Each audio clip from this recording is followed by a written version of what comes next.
Hey, what's up, everybody? It's your girl Shay Marriott from Rebirth Podcast, and joining me today.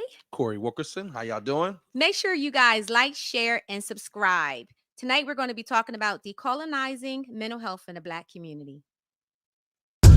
It's your time to renew, rebuild, and restore. Let's go. Hey, what's up, y'all? Welcome to the Rebirth Podcast. Happy Monday. Happy Monday. What's going on, Corey?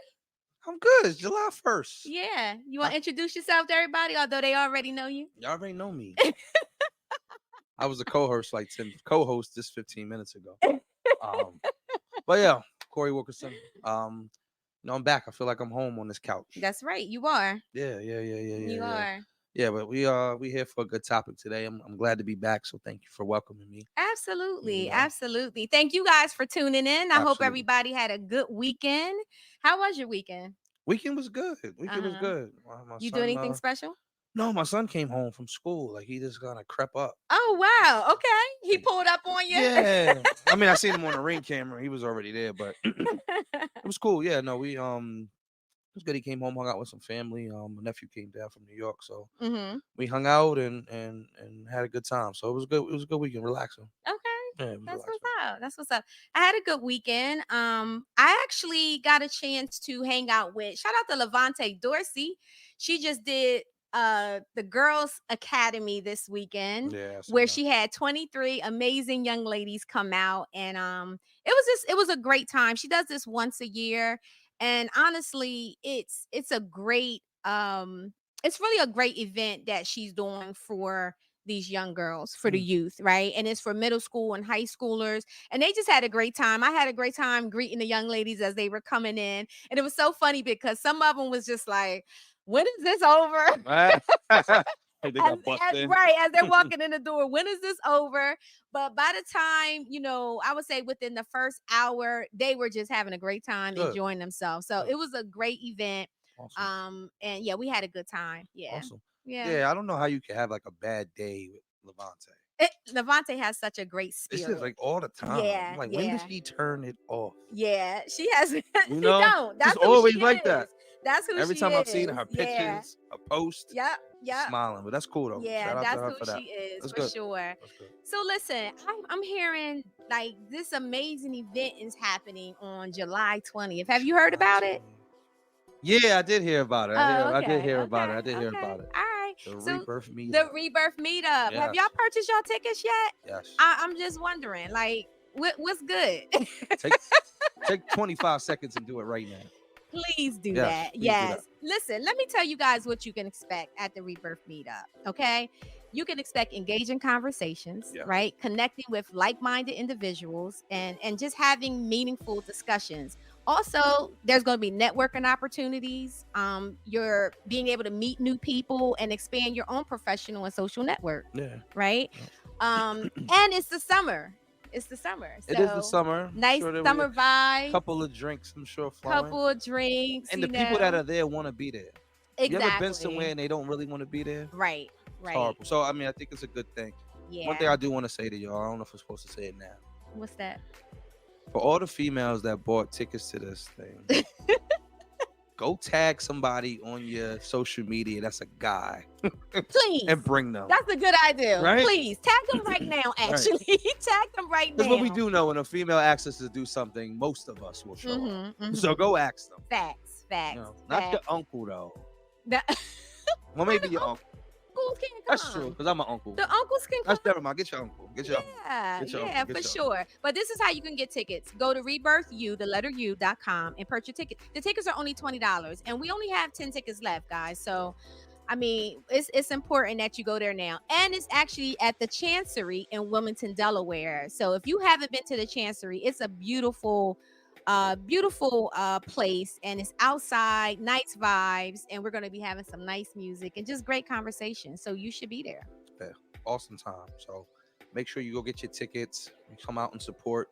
Got something to do. Now you do have something to do. So absolutely make it happen. Absolutely. All right. So tonight we are going to be having really a good topic tonight, and we have an expert, a mental health expert that's going to be joining us. Her name is Lisa Savage. She is a clinical social worker, a licensed clinical social worker, and Lisa's just an amazing person, period. She's also the owner of Center for Child Development, Delaware Center for Counseling and Wellness, and also the founder of Clinicians of Color, which is a directory that has all clinicians from all walks of life all across the world, that will be able to help you, and they look like us. They look like us. So Awesome. we will be talking about decolonizing mental health in the Black community, but also why it's important to find you a therapist that looks like you. So will you guys please welcome Lisa Savage to the Rebirth. Hi, Lisa. Hey, Shay and Corey, it's good to see you all. Hello, how are you? I'm good. How about yourself? I'm We're good. good. Thank you for joining us again. Absolutely, always a pleasure. Yes, yes, for sure. So we're going to start out by, could you just, I know I gave you this introduction, but can you tell everybody a little bit about yourself, and, so they know who we talking to, so they Yeah. know you the GOAT. So, thank you for that introduction, Shay. Again, my name is Lisa Savage. I am a clinical social worker. I'm licensed in Delaware and in Maryland, where I actually live now, and I no longer reside in Delaware. My practice is still there, my heart's still there, my friends are still there, my Hmm. family's there. So I founded the Center for Child Development many, many years ago because part of my platform really is to help make mental health services accessible. So I started the Center for Child Development, which is a school-based and community-based mental health practice.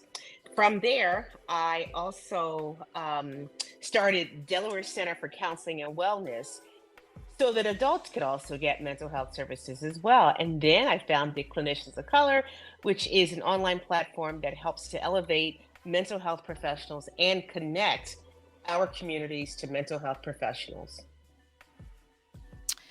And thank you for all of that, Lisa. Seriously, because you definitely put in the work. Could you share with us as to why did you decide to become a therapist in the first place? That's always an interesting and hard question for me to answer, Shay, because there's a variety of reasons why I chose to become a therapist. I didn't know that when I entered into undergrad. I was just like, I like to help people, like we all say, but then I realized that there were deeper parts of myself that I wanted to understand. And that really was what led me down the road to becoming a therapist. Um, and I, again, had no idea what that would all ultimately look like, but I'm very happy that I chose this path. I can't imagine doing anything else. Um, and I feel like there are more people that look like me and you who are coming into the field. And I'm glad that there are, because our people need to see people who look like me and you. Right, absolutely. It's so important. We really try to stress that. And through your introduction, I was also saying that you are the founder of Clinicians of Color.org. So I would like for you to talk a little bit about that as well, because I think it's so Yeah. important that people are familiar with this directory. Yeah, I appreciate you mentioning that too, because it is important. We started Clinicians of Color Directory right after George Floyd was murdered, because we knew our communities were hurting. But what we were also hearing in various communities is that people couldn't find a mental health professional who understood their cultural and their racial background. So my co-founder Kim and I said, let's just create a directory. Let's get the word out. Let's let people know that there are Black and brown mental health professionals across the world who do this work. And so we started that in 2020, during the pandemic, and it's grown tremendously in that time. But we also do other things, like we help to educate therapists, we provide training. We started Clinicians of Color because we were tired of dealing with the racism in other mental health groups. So Right. we were also tired of being overlooked and not considered. So I was like, I don't need to try to fit in. I'm going to create my own platform, and that's how Clinicians of Color was born. Yeah. Awesome. It's such a great platform. Awesome, Thank awesome. you. So Thank thanks you. for that, and I think that's important, right? So, Hmm. as we kind of think about the topic that we're talking about tonight, decolonizing therapy or Hmm. in mental health in the Black community, can you expand Hmm. on what that means for you and why Yeah. that's so important for us? Yeah, I think that's a great question, Corey. So, what I mean by decolonizing mental health is I mean kind of stripping away some of the things that we were taught in school, looking at things not from a medical model, meaning looking at people as diagnoses, but looking at the environments that people are in and assessing them from that perspective. So racism is an ongoing concern. It's not gotten better, or maybe it's transformed. It's still there, but it's not like it was in the 60s, but it's still ever present. And I just mentioned the whole killing of George Floyd, which really kind of set things in motion for Mm-hmm. Black and Brown people to rally behind making some changes. And so, as a mental health professional, what I'd like to see those of us who are people of indigenous cultures is to reclaim our culture, is to say to ourselves, we have healing methods that we use that are just as effective. And because they have not been, quote unquote, evidence proven, they're still effective. They still create healing. And so, because a lot of our practices either were frowned upon or we weren't able to practice or stolen, because a lot of our practices were stolen, I want us to reclaim those practices. I want us to reclaim the pieces of our history that we know are important, that we know can be beneficial to our communities. So that's what I mean by decolonization. It's a reclaiming of what was originally ours in the first place. Yeah. Awesome, awesome, Yeah. awesome. So are there specific practices that you want to mention that we have that we we're reclaiming now in our Yeah. communities that we, would Yeah. be good? Okay. So I think spirituality is a big one. Um, Mhm. Probably, Shay, when you were in grad school, certainly when I was in grad school, talking about spirituality was not encouraged. It was something that we were educated to not talk about, not discuss religion or Right. spirituality. But for the Black community, spirituality and religion and church is an important part of our healing process. And so Yes. when Black people go to church on Sunday and they're getting happy and they're feeling the spirit, that's part of the healing process for them. Um, and so the majority population would look at that as, oh, that's so strange, that's so weird. But we know Mhm. the strength and the power that our people get from going to Yeah. church and being able to release the things that they have carried the entire week. Again, I mentioned not looking at people as being a diagnosis, but really looking at what has happened in this person's life that has caused them to be depressed or caused them to be anxious. So I'm not looking at, for example, a person who might have PTSD. That's not what I'm looking at. I'm looking at what are the conditions in this person's life, in their environment, in their community, in their family that have gotten them to the point of having symptoms that look like post traumatic stress. Typically, Right. people are just trying to survive. And so, whether or not they're trying to survive in healthy ways or not, that's really what it's about. And so, if we can help people to understand you're not a diagnosis, you're not some Mhm. pathology, you're a human being who's trying to survive. Let's teach you how to do this in some healthier ways. Let's help you to cope. Meditation, mindfulness, these are all indigenous Mhm. practices. Lighting Right. incense, these are all Right. part of the practices that a lot of indigenous cultures and people have done for years. Yeah. They're medicine people, like in the Native American culture, they're medicine Mhm. people that people in the community go to seek healing. And it's the same thing for African cultures as well. Yeah, for sure. Yeah. Mm-hmm. Yeah, so like Mm-hmm. just as you kind of talked, right?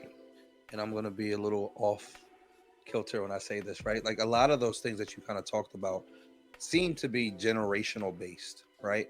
But I think some of these things that we're talking about therapy, we all know that our younger folks need it more than ever, right? If you Mm-hmm. think about George Floyd, you think about this is probably the first time that they've seen it in front of them consistently, right? You think about what's going on just in the election, right? Some of these folks, my son is 18, so he's voting for the first time, right? And you just look at that debate, like 50 million people tuned into debate.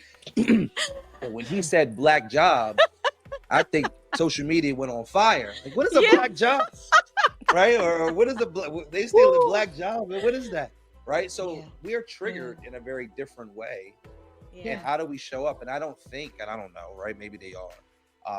Sage, and they talk about lighting sage and all that right. That's part of it. But I think that wide casted over our youth. So I guess my question really is, how do we make sure that we're grabbing the youth and bringing them up? Because I believe that while we're still an advocate for therapy and some of the things, they will be the ones that really drive this thing forward.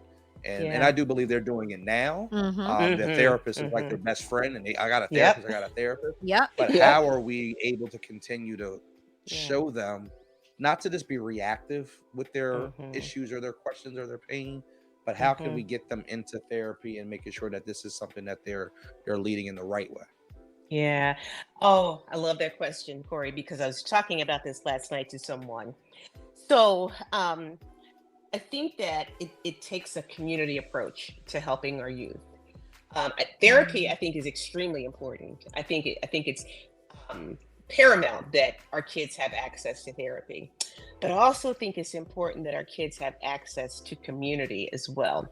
And by community, I mean people on your block, in your neighborhood, who are looking out for you, who care about you, who will ask you how you're doing, who will get you back on the right track if you get off that track. So when I was growing up in West Philadelphia, there were these guys that were called the corner boys. They were always the guys that kind of stand on the corner. And they played a very important role. If they saw a young kid walking down the street and it was school time, they'd be like, hey, aren't you supposed to be someplace? So they were, there's been a lot of studies done about the corner boys too. But I think they played an important role in keeping our kids safe when they would go astray. I feel like mental health professionals, again, I think we play a really important role, but I also feel like we have to give some of that power up to the community. And so peer group, peer led support groups, that kind of thing. There's always the woman on the block that kind of knows everything, right? If you live in the city, there's always that one woman who's looking out her window and knowing everything. But we need to engage these people in the healing process again. We've moved so far away from that for various reasons. We've moved really far from that, being able to tap into those community resources. This is what I do. I live here in Baltimore, which is a very impoverished city. It's predominantly Black. I think it's like 70% Black in Baltimore at this point. So we have these kids on the corner that they call squeegee kids. So they're the kids that clean your car windshield when you're stopped at the light. And oh boy, these folks be talking about them on Next Door Neighbor and in the Facebook groups. And so I literally, stand up for these kids. I defend these kids because these kids are trying to survive. I'm not saying they always make the right choices, but what I am saying is they need nurturance from those people who look like me. So every time I see these boys in the corner, I'm like, hey, yo, what's up? How y'all doing today? And I never carry cash anymore, but I will always have a stash of cash, like a couple of dollars in my car. Yeah. I don't let them wash my window. It's all good. Here, you take care of yourself. You going to school today? Did you eat today? What time you going to get off this corner? We need people to show up in that kind of way. We can't be afraid of our kids. A lot of people will be like, no, I'm afraid of them. No, I'm not going to engage with them. We have to be willing to step outside of our own comfort zones and not be afraid of kids that look like me and you, right? Yeah. If a little Black kid is walking down the street, down my street, there's a school down the street from me. It's a cute little elementary school. Every time I see him, if I'm out on the street, I'll be like, hey, you are so beautiful. Did you have a good day at school today? your hair is just absolutely beautiful. Your skin is beautiful. Just speaking that into the kids, right? Mm-hmm. They don't know who I am from Adam. I'm a safe person because I'm not asking them, to come into my house or take something from me, but I am affirming them with my positive Yeah. words because the chances are these kids have not been affirmed or heard that their skin is pretty or Mm-hmm. their hair is beautiful or that their eyes, when I say you have the most beautiful brown eyes, those kids go, what? Huh? Because they're not used to hearing it, right? They're not used to people Right. saying that your dark brown No, eyes are beautiful. But that's what I not even do. from their own families. Yeah. Exactly, Shay. Because Yeah. sometimes it's the opposite of what they're hearing from their Mm-hmm. families. So that's like what I do a little bit in my community is I'm constantly looking for opportunities to say, how you doing? Or, I see a kid on the corner who's washing windows. I'll give him a few bucks. I have this Mm-hmm. one kid that calls me Ma. He's like, hey Ma, what's up? I don't even know his name. I have no idea what his name is. But I absolutely, he will always tell me, I love you, Ma. And I'll say, I love you too. I don't know the kid's name, but you don't have to. Aw. You're forming connections. Yeah. Yeah. Absolutely. Yeah. So this That's is so important, decolonization. Lisa. Yeah. Yeah. Yeah. Yeah. Absolutely. Um, Lisa, what are some of the challenges that we face in the Black community with accessing mental health Woo, girl. services? Yeah. So it is so hard for people to find mental health professionals, Shay. It is so Mm-hmm. hard. I was talking to a friend of mine earlier today, and she's looking for a therapist for her husband. He has called therapists, and they have not called him back, primarily because the therapist is probably booked and overwhelmed. I still believe Mm-hmm. we have a responsibility as professionals to get at least call people back, right? For So sure. those of us who are doing the work, who are Black and brown, the demand for our services is off the hook because our people are readily accepting therapy, and that's what we want. And like Corey said, younger kids, therapy is not stigmatizing to them. Like they love going to therapy and they talk about it. That is not the issue for them at all. Mm-hmm. So those of us who are Black, most of the time we're so booked that we don't have space to take on new clients. And Black and brown providers only make up 4% of all mental health professionals in this country. Wow. 4%. Still. So, yes, still. So, if you have somebody who's seeking services and they're calling around, they either can't find a therapist who accepts their insurance, Mm-hmm. has availability, Mm-hmm. or calls them back. After a while, they're going to give up. They're going to give up. Yeah. Again, part of the reason why we created the directory for clinicians of color, but I mean, obviously, not everybody knows that we exist. So that's, I think, a huge issue is just really accessibility. I do have a question to follow up on that too, right? So I know that we are readily looking for folks to support us when it comes to a therapy standpoint. Now, I guess my question would be, I'm curious. Are we looking for therapists or are we looking for us as therapists? Right? So if you find a therapist, but they don't look like you, are you denying that support? Are you denying that help because you're looking for somebody that looks like you and you can't go find that, right? So then you're Yeah. waiting for the 4% where the hmm other 90% may exist, but you don't have hmm that trust or you don't feel like they can support you. So what Yeah. would you say to that? Yeah. So what I would say to that is find somebody who gets you, right? And they don't have to be the Mm-hmm. same race, same color, same culture. Find somebody who gets you. In school, we were always taught about being culturally competent. I would argue that there is no such thing as being culturally competent. Like you can't Mm-hmm. take a course and understand all of the nuances of Black culture. Yep. It's a lived experience. It's a lived experience. Mm-hmm. And so, what I instruct or encourage white mental health professionals to do is to be culturally open and curious. Mm-hmm. So, don't go into working with somebody who's a different culture, whether or not they're Black or Asian or Spanish. You go into it being curious and open. because you're going to learn more. You're going to learn more.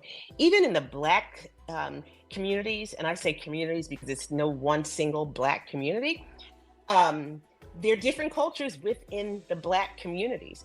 So to make the assumption that you took a course and now you're culturally competent really is a false narrative. So it is possible to find therapists who get you, even though they might not look like you. Some of us believe that we really want to see somebody who looks like us, who has a shared lived experience. And I think that's fine. There are people out there who could certainly help you, even if they don't come from the same background. But ask the tough questions of them. How many other Black people have you worked with? Where do you live? If I was Mhm. going to see a therapist, I would be asking a therapist, who are you voting for? Because that's important. That's Mhm. part of my lived experiences, right? So I would want to ask those questions. If I encountered a therapist who doesn't want to answer those questions, that's not the person for me. Because my Right. therapy is always going to be political. It's always going to be political because the politics, what's going on in our country, is absolutely Mhm. affecting my people. So you can ask the Mhm. tough questions and expect to have an answer. Um, a part of the decolonized approach is therapists not presenting themselves to be these blank slates. Like Mhm. we should be emotionally accessible to our clients and willing to answer questions while maintaining boundaries, because that's important. But we need to be emotionally available and accessible to our clients. And there's no such thing as Yeah. being a blank slate. Yeah, that's not Yeah. human. That's not authentic. Yeah. Absolutely. Just like somebody saying, "Well, I don't see color." Right? Thank you, I Shad. mean, You Thank you, don't see you Shad. me. yeah, you don't yeah, Exactly. you don't see me. Exactly. Yeah, yeah. Yeah, that would send me So, out the door. If a therapist said to me, "I right, don't see color," exactly. I'd be like, that's "All I'd right, be like, thank you for "Okay, your time." exactly. Here's my copay." Yeah, absolutely. I mean, for me, Corey, just to add to that with what Lisa was saying, I do think it's important to find a therapist that looks like you. Mhm. Because like Lisa was saying, they don't teach it in grad school. And I went to a PWI, right? Now my son goes to Del State. Now I was helping him with his psychology class, and I had no idea. Like everybody that they talked about at Del State were all black. Mm. Well, PWI, I didn't study nobody black Yep. in psychology, Yep. right? Uh, Yep. So I was like so confused, right? So I think it's important. We have to unlearn some of the things that we were taught and relearn some things, even as therapists. That's why it's so important to take Yep. these continuing education courses and the things that you may have missed out on, to educate Mhm. yourself about it. But it is Mhm. important to have a therapist that looks like you. Mhm. Because I don't feel that someone that is the opposite could understand if I came in and said that I was at work today and I have locks and someone had an issue with Mhm. me wearing Mhm. locks. mhm. I don't Mhm. think if you are not Mhm. in the same, if you can't relate to that, how can you even understand why I'm so Mhm. angry about it? Yeah, yeah, You Yeah. know what I'm saying? Yeah. So I think that's very important. But even when it comes down to discipline, right, Lisa? So we may our discipline looks different than some other groups, right? So Yep. you may have a Absolutely. therapist that will call child protective service on you for something that comes with your culture, yeah, right? yeah, Now it's okay to explain that, hey, we don't do that here in the United States. Like that, think about the African culture, right? They have a lot of it's very different. So there may be some things that a child may experience in the African community that even us as African Americans we may not even experience, right? So Right. it's important to be able to understand those different things and be able to help the client and not find things to want to call yeah, services on them for, but yeah, more so Yeah. help them. yeah. And I think you called Yeah. it out too, Lisa, when you said it's you have to live our culture, right? It's a lived Mhm. Yeah. experience, right? You're not Yeah. gonna get it in a course, or you're not gonna get it online No. or anything No. like that. It's a lived experience. Yeah. I will say Yeah. though, I've been through a couple of therapist. And I remember one time I went to this lady, and she was an older white lady. And I remember walking in her office, and my first thought was like, "What the hell is she gonna be able to say to me?" Right? But I will tell you, she was probably one of my favorite. Okay. Right? Wow. And we sat Okay. there, and the thing was, she got me to walk in the door. Mm-hmm. And the first thing she Mm. ever did was me, she said, "I'm gonna pray with you before we start."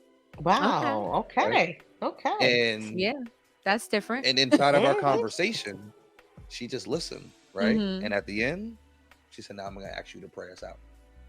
Right? Oh wow. Hmm. And it was a good dynamic and a good conversation. And I she was so curious, right? Mm-hmm. And Mm. sometimes curiosity is the thing that we want. We Mhm. want to Mm-hmm. Mhm. we want you to care about what I'm saying, Mm-hmm. right? She Yeah. didn't really have her notepad out. She wasn't checking time and Mhm. anything like that. So it was a good experience. But I do 100% agree with there's something to understanding our culture. I remember Denzel Yeah. Washington said anybody can write Goodfellas, Mm-hmm. but you don't know what it smells like when you put a hot comb through her hair on a Sunday There morning. you go. Mm-hmm. There you That's go. culture, Mm-hmm. right? Yeah. There So you go. it's definitely different. So you have Mhm. to appreciate both. But at the end of the day, there's something about when we talk about the lived experience of us, Mm-hmm. and that Yeah. matters for sure. Yeah. Yeah. It Yeah. does. It does. I mean, the number of questions that I'm sure Shay and myself have had about our hair. I mean, Yeah. it's exhausting. It is exhausting. Mm-hmm. Or the stares Can of I the touch it? looks. Really, that's crazy. Yes. Can I touch it? They How say the they do same Yeah, it thing to that? me. is. I'll be like, nah. It's exhausting. It really is exhausting. Like, I try Mm-hmm. to tell people black people have been in this country for as long as white people have. Y'all don't know about black Mm-hmm. hair yet? Come on now. Come on now. Yeah. Is it that Yeah. you haven't exposed yourself to black people? Or what is this about? I don't want to be in a position where they're othering me. You're an Mm-hmm. other person. Right. Because again, my ancestors have been in this country for hundreds and hundreds of years, working Mm-hmm. for your ancestors, and um, you mean to tell me that it's you? We're in 2024, and you don't know the nuances of black hair? I know all about Mm-hmm. white hair. I know all about white hair. Okay, Right. um, Right. so people who take the time to learn and to understand without othering you or without making you feel like you are, a sideshow, maybe they can get it. I personally would want to see somebody of color, a black person, a Latino person, but I really want to see somebody who has lived the experiences. I don't have to code switch. I don't have Mm-hmm. to I can show up the way that I am. If I got up in the morning and I haven't done my hair and I have therapy, I don't want somebody to be like, what's going on? Or what's wrong with your hair? Right. I want somebody who Right. just understands that, like, oh, she just didn't put Yeah. any gel in her hair today or whatever. Um, Yeah. so those things are important to me. There's just some things that I don't want to take the time to have to explain. I want you to understand. Right. Try to explain. Absolutely. Yeah, Yeah, Absolutely. I agree. yeah. I want to go back to something that you said, but before I do that, I just want to acknowledge some of our listeners. Thank you guys for tuning in. Nikki Bett, Marilyn Goodman. Thank you, Eileen Williams. Thank you for tuning in. If you guys have any questions for our guest tonight, please put it in the chat. Lisa Savage, she's a licensed clinical social worker, and she definitely will have an answer for you. I'm pretty sure that she would. I'll So if you try. have any questions, that's right. If you have any questions, this is the time to put it in the chat, and make sure you like, share, and tag someone that needs to be a part of this conversation. Corey, I want to go back to something that you said because I was a little surprised, and I don't want to take anything from your experience that Yeah, you had with this therapist, yeah, but I think this is, although you had a great experience, yeah. but my question to you was, did you pick her because you said that she started the session off with praying with you? Was she a Christian therapist? And She did you was. know that? I didn't know. You didn't know I that. didn't know. I But didn't even pick her. So, okay. well, I picked her, but I didn't see her picture, right? Mhm. And I think I just read reviews about her, right? Okay. And when I went, I just walked into the office. Matter of fact, it was Mhm. in a church. Okay. right? Okay. So that Oh, explains Yeah, it. yeah. okay. It was Okay. Okay. it Yeah. was at a church. Yeah. So I walked in, but it wasn't no church that I've ever grown up in, Okay. right? So like I walked in and I walked down this hallway and all these people. I'm like, what Mhm. the hell? I Yeah. walked in the door and I was like, oh, Okay. right. Yeah. That makes sense Yeah, now. yeah. That's Yeah. what it Yeah. was. Yeah. Exactly. So like, It does. Because yeah. It I'm does. like, that's a no-no. Yeah, yeah, Exactly. yeah, yeah. It was at a church, but I That didn't is know. But I yeah. didn't know it was. Exactly. But I guess when they found out the office was at a church, I'm like, okay, like what is this gonna be Right. like, right? Yeah. Yeah. But it was a good experience. Okay. It was good. We had a we had a good time. Right, Yeah, we had a right. good time. Nice. Okay, so that's Nice. good. So that makes it Yeah. a little bit more Yeah, yeah, yeah, understandable. yeah, yeah, And I'm yeah. just going to explain to those that are listening why I question that because as a therapist, we cannot assume what you serve, what you believe Yep. in, Yep. anything like that. So it's I'm not Mm-hmm. supposed to put my religious beliefs or anything like Mm-hmm. that onto you, right? Now, Yep. if you bring up God, Hmm. then that gives me, more of permission to be able to, Mm-hmm. say something like that or or Yeah. or talk like that. But I can't just off the bat just say I like to pray with you when you come in, Right. because I've had clients Right. that were atheists that didn't believe, Right. in God or anything like that. So Mm-hmm. She must have felt some that's type of Mm-hmm. why way. I had to that's why I asked. Devils in the room. She said, let me pray this Let me out of you first. pray this off to him. Jeez, office went up. Oh, wow. So Yeah, very Lisa, good I know point. you shared right, right, yeah. Lisa, I know you shared with us about you shared some strategies about decolonizing, right? But can we talk a little bit more about practical steps that can be taken to decolonize mental health practices? Yeah, yeah, absolutely. I mean, I think as mental health professional, those of us who are really invested in doing this work, I think we have to do some long, hard self-examinations and ask ourselves, is the way that we're practicing therapy, um, is that based on how what colonization looks like? Is it based on white principles? Is it based on the principles that white men, because typically it has been white men, have taught us? And can we begin to question, does this make sense for my clientele? Does this make sense for my communities? So really doing a deep dive within ourselves and asking, like, this doesn't feel authentic to me, but I was taught it. How can you be more authentic with who you are? Obviously, we still have a code of ethics. We still have boundaries that we have to respect because that's really important to keep a client safe. But things like, for example, Shay, I'm sure this was part of your schooling as well. We were taught you don't give a client a hug. Oh no, you do Right. not touch a client. In the Black culture, come on now. If a Right. grandmom, older woman is reaching out to give me a hug, you think I'm gonna push her back and tell her, "Oh Right. no, no, no, Miss So and So, you can't give me a hug"? Absolutely Right. not. I have a Mhm. client who ends every single phone call with, "I love you, babe." Mhm. It's so funny. Yeah. Do you think I'm gonna Yeah. tell her, "Oh, that's inappropriate"? No, I'm not gonna say that to her. Right. No, I'm not. Right. Um, we were also taught don't take gifts from clients, right? Mhm. Mhm. Um, so do you think that if a Black woman came into my office and gave me a box of candy, say, for example, I'm going to say, oh, no, I Mhm. can't accept that from you? My Mhm. clients aren't bringing me diamond rings, right? Right. So Exactly. that would be Taking me one on thing. trips. Well, Exactly. some of But them. if they give They me might some kind try. of, well, that's true. But if they want to show me a gesture of appreciation, I'm Yeah. not going to say no. I'm not doing that. Well, you and I both we practice in Delaware. Delaware is very small. Mhm. You go to Christiana Mall, you're going to run into a client. You're going to, I, Absolutely. my clients know I will 120,000% respect their confidentiality. But if they come Mhm. running over to me, I'm not going to act like I don't know them. I'm not going to Right. turn my head. I'm going to Yeah. greet them hello and I'm going to keep it moving. So Mhm. that's my process of decolonization. When I worked in the schools, Shay, how many times when you worked in the elementary schools, those kids meet you, Right. run up to you, and give you a big old hug? Exactly. That was the Exactly. way that it Yeah. was. I Yeah. wasn't about to push them away.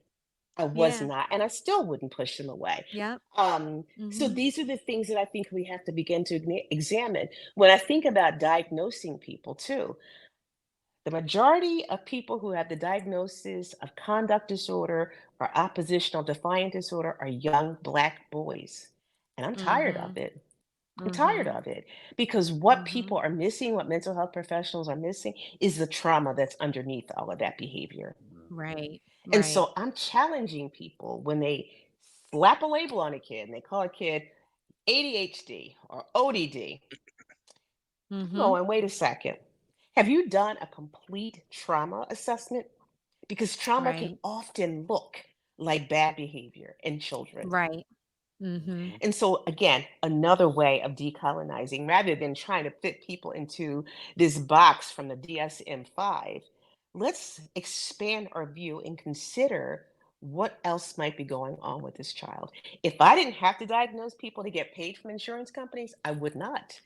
I Right. wouldn't. But Exactly. because I got to play this whole thing, Yeah. in the medical model, I got to give my diagnosis, Yeah, which to I do me have it a. doesn't really mean a whole lot because I'm not dealing with the diagnosis. I'm dealing with the human Mhm. being, Mhm. right? So those are the things that I think as Black and Brown mental health professionals we have to do is we have to really start examining ourselves. We have to ask people about their culture. Like, what do y'all Mhm. do when this happens in a family? How do y'all manage stress as a family? I think the other thing that happens too in a colonialized approach to mental health is we see people as individuals as a colonial approach. As a decolonized approach, we have to look at people in terms of who is their family, who's their community, Right. where do they go for Right. healing, how do they find Right. healing. That's what we have to do. Yeah. And we have to And help people to safety. understand. And safety. There you go. And And safety. safety. Yep. And Yep. safety. Because that's Yeah. important as well, It's Shay. important. That's It's important. important. Yeah. Yeah. And so You a think about some of decolonized, the kids in Philly, especially right now, everything that's going on in Philly, right? They're yeah, a lot of their safety places or spaces might be a community center, exactly. where they can go That's and get right. off the streets because even Yep. going home might not be safe for them. That's right. And so in Baltimore, they did start this program. It's only in the summertime, but they have a curfew. And if a kid is caught out after curfew, they don't arrest them. They take them to a community center and assess what else this Mhm. kid needs. Because if that Mm. kid's out and it's 11, 12 o'clock at night, where are the parents? Right? Right. Who's supervising this kid? So I like that approach. It supposedly was successful. Last year was the first year we did it. So this is the second year. We'll see how it goes. But I do kind of like that approach because it's not looking at these kids as you're a criminal. So they're not arresting them. They're Mhm. taking them to Mhm. a community center, doing an assessment, and getting them connected with services. Yeah, that's awesome. I was gonna say Yeah. too. I would imagine those that I've never heard of that program, but does that happen inside of the inner city neighborhoods that you usually see that particular type of support? 'Cause Uh, I've never heard that in well, Delaware. yeah, I haven't heard of it in Delaware either, Corey. I mean, I think the point at which Baltimore implemented it was because crime was really soaring. Like we had Hmm. a lot of carjackings in Baltimore, and it was all young kids, like 12, Hmm. 13 years old. They were out there carjacking. And so, there's a lot of pressure put on our city government to do something. And so our mayor was like, okay, this is what we're going to do. And so far it seems to be working. So I think when you have a strategy for dealing with kids who may be disenfranchised or come from families where the families are too preoccupied with other things, like, I mean, parents could be on substance abuse, parents could be working, or overwhelmed with their own mental health issues.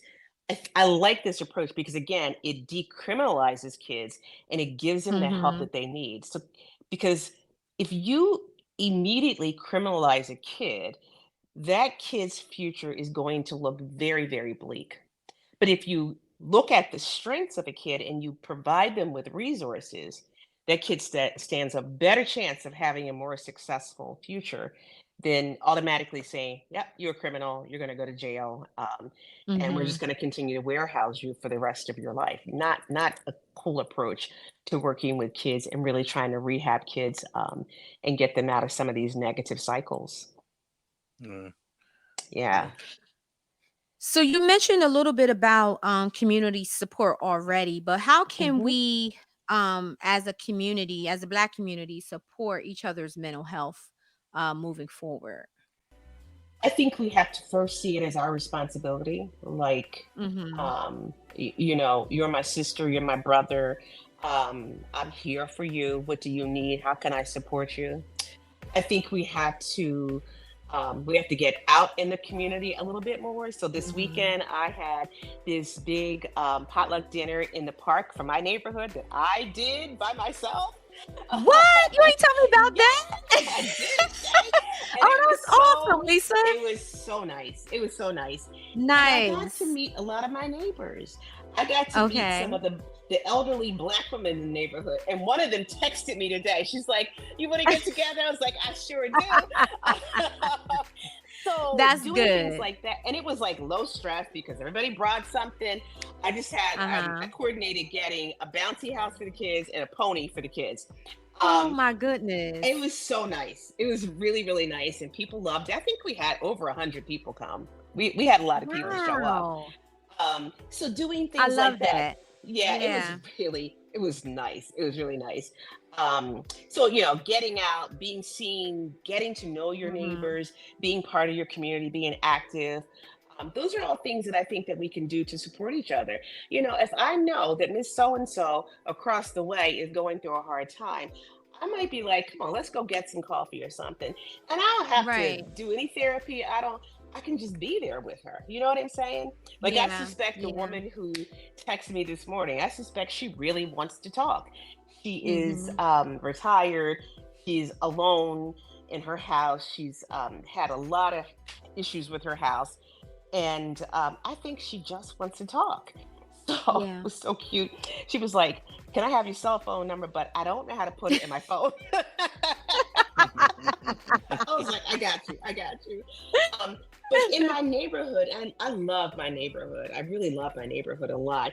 Um, I have become friends with, like, I have two friends down the street. They're like 22 years old, right? Oh, wow. So I have generational friendships in my Yes. neighborhood. Yes. I So love I'll that be like, though. I cooked today. I was like, "Listen, Jesse, I got some food. You and Eric want some?" She was like, "Oh yeah, Miss Lisa." Came down, I gave him food. The other Aw. two friends down the street, because we belong to the pool. "Y'all want to go to the pool today? Come on, I'm gonna take y'all to the pool." So actively engaging with people, Yeah. getting out in the community, getting Yeah. to know people, and just kind of being a presence in your community, I think is Mhm. really important. Yeah, like we Yeah. sit on the stoop here in Baltimore too. Like people will sit on their stoops. Right. What led me to this neighborhood in particular was when Michael and I were looking. We were walking the streets, and this neighborhood is absolutely beautiful.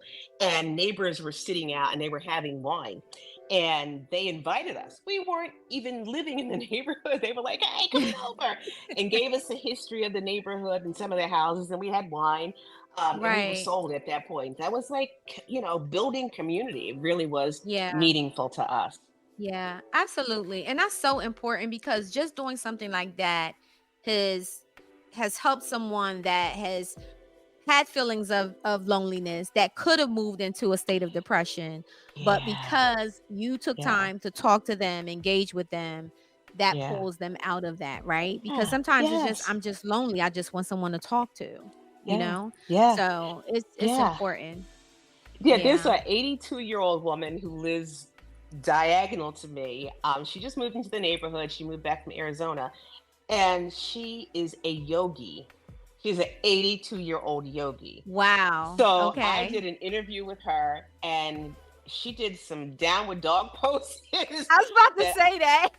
she was like "Lisa, I don't go a day without a downward dog pose."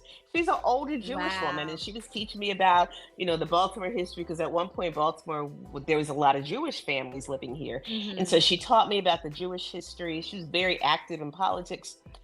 Very fascinating woman, but she doesn't have any family close by. So I can literally walk to her apartment from where I live, and she has a beautiful garden where she's living in a high rise. She's got a beautiful garden, and she's trying to teach the other seniors over there yoga. I Yeah. think it's so cool. Yeah.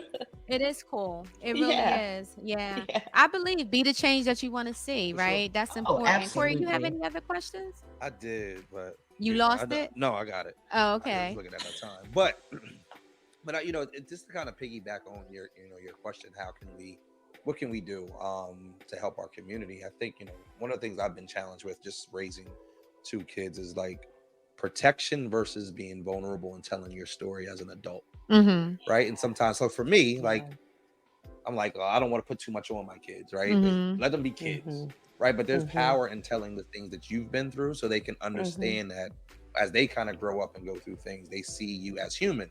Yeah. And I think sometimes for us, we either go one way totally, we tell them too much, and they Mhm. become Mhm. young adults at a young age where they don't feel Mm-hmm. like they can Mhm. just be kids, Right. as opposed Right. to we don't prepare them and they don't humanize us as parents, Mhm. right? So Mm-hmm. they go Mhm. through, they may isolate themselves. Well, I can't talk to dad or I can't talk to mom Right. because they have no idea. Well, I Mhm. know a lot about what you're Right. talking Right. about. So what Mhm. advice would you give? What's the Yeah. balance inside of that? Whether Yeah. we're Great kids question. or we're aunties or uncles and things like that. Yeah. I think you share with them based on where they are in their stage of development, right? So you made a good point. Like, you don't want to burden your kid with what your problems are, because when adults tell kids, and I'm not talking about people over 18, but when you're talking about kids, when you tell a kid too much, that kid then feels responsible for you as the parent. So you share with them where they are developmentally. And you're right, kids often think that, your parents were born yesterday, they haven't experienced things. So as they go through life and they begin to experience things, I think you can certainly share bits and pieces of what you've been through. I think at the end of the day, what's important is that your child knows that you're still there for them, that you survived whatever you endured in life, and they need to know how you survived whatever it was you endured, because you want to empower them. Sometimes the weight and the burden of parent stories can burden a kid. You want to be able to empower the kid, and you also want to tell your child, I survived, and this is how I survived, and that's why I know you can survive this as well. So, it's a Mm-hmm. delicate balance. It's knowing your child. Um, it's also knowing that there's some things that at this point in this child's life, they're not ready, or it would not be appropriate to share that with a kid. So that's the balance, Corey. Because again, your story can be a learning experience from your kid, but you just don't want it to be a burden to them. For sure. For sure. Thank you for Yeah. Yeah, that. That was good. Look yeah. at you getting some free therapy. Slide it in, real time, It's all good. Lisa, this has been a great conversation as Thank always. you. You come with a wealth of knowledge and information, and Thank you, as Shay. we are wrapping up tonight's conversation, um, my last question to you is: what changes would you like to see in how mental health care is provided to Black communities? Love it. So, what I would like to see, Shay, I think you already know where I'm going with this. I want people who, um, I, the whole, you got to be licensed to do this, you got to be licensed to do Right, that. I want to do right. away with that, because I Yeah. know that people who are amazing healers can't Mhm. practice their craft because of some bureaucratic stuff. And Mhm. so I would like us to challenge some of those systems that keep people like me and you out on the outside. Absolutely. And so Mhm. I'm taking on that struggle right now, because there's definitely racism and there's gatekeeping within our professions that keep For Black and sure. brown healers out Mhm. of our communities from being able to do the important work that we know we can do, even if we don't have the quote unquote credentials or the quote unquote education. You and I Yeah. have bought into the education piece, and we're using it to better our communities. But there are other people who have taken a different path, who are still healers, still Yeah, healers. absolutely. Absolutely. Yeah. Thank you So for that's my that. I mean, thing. this was Yeah. great information. Lisa, if people want to know more about you, your services, what you do, Hmm. um, can you give us your information so people can, make sure they can reach out to you? Sure. Um, Sure. I just Yeah, I want to think read the this easiest. comment Go real ahead. quick, Yeah, Lisa. absolutely. Yeah. Nikki says it's not.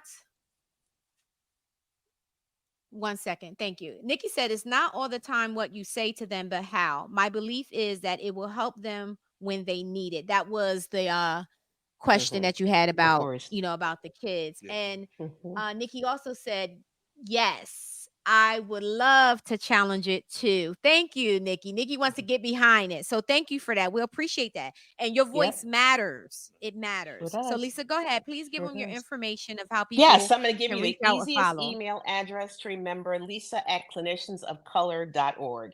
Lisa at cliniciansofcolor.org. My practice email is very long, so that's an easy one Mm-hmm. to remember. And reach out to me if you have any questions or concerns or want to get connected to services. Please reach out to me. Again, I had picked up the agenda of trying to decolonize just how we certify mental health professionals, and I would love the support. We need to hear from everybody about this because it's impacting our Yes. community the most. Absolutely. Can we put that in the chat so people know how to reach her? Is Lisa at cliniciansofcolor.org. Yep. Again, we're going to put that in the chat so people will have the information. Lisa at cliniciansofcolor.org. Lisa, thank you so much for your time, Thank for your you. information, for your spirit, for all that you do. I know her personally. She's like my big sis. And when I tell you her heart is of gold, it really is. It really, Thank you, really Shay. is. Thank you, So Shay. I appreciate you as a human first. But also, just everything that you do and your contribution to the mental health community, your contribution to our community, period, and the fight that you do every day to make sure that our work continues. So thank you, and I appreciate you so much. And thank you, Thank you, Shay. Lisa. Likewise, I'm blessed the day that I met you, and I appreciate that. Oh, well, we're gonna get off because we ready to have some tears come down. So It was a pleasure, Corey. yes, Thank you. yes, but we will be having her back, y'all, because I'd she is love to. definitely she is the truth, and she has so much information that she can share with us to get your voices behind the cause, the movement, and all of that, the changes that we need to make. Anything else you want to say, Lisa? I appreciate this platform, Shay, Mhm. 100%. And just thank you for the time and allowing me to have this platform to be able to speak about things that are important to me and my communities. You are Awesome. absolutely welcome. Thank you so much. Love you, girl. All right. I love you too. All right. Bye, guys. See you soon. Bye bye. Wow, that was an awesome conversation, a great It topic, was. and Learned a lot. very info. You learned a I lot. learned a lot. That's what we do at Rebirth.